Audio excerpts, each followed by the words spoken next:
In this video, I'll guide you through how to fix the Google Drive can't scan this file for viruses message and what you should safely do when you see it.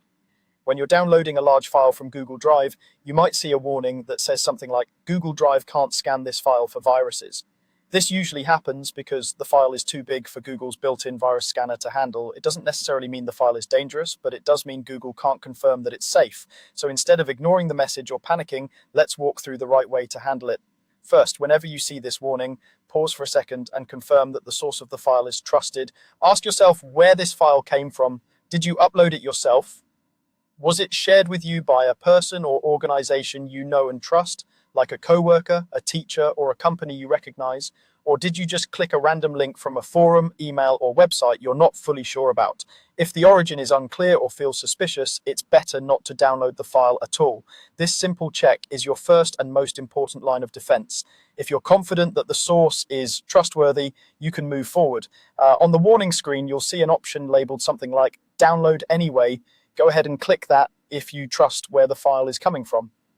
What you're doing here is telling Google Drive that you understand the risk and that you're choosing to take responsibility for scanning the file yourself after it's saved to your device.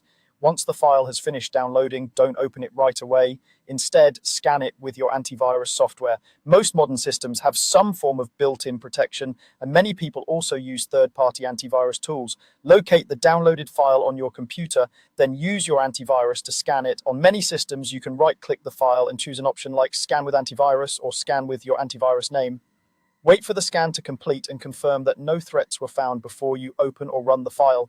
This step replaces the scan that Google Drive was unable to perform for you because of the file size. If you are the owner of the file and you keep running into this warning when sharing it with others, you might want to consider adjusting the file itself.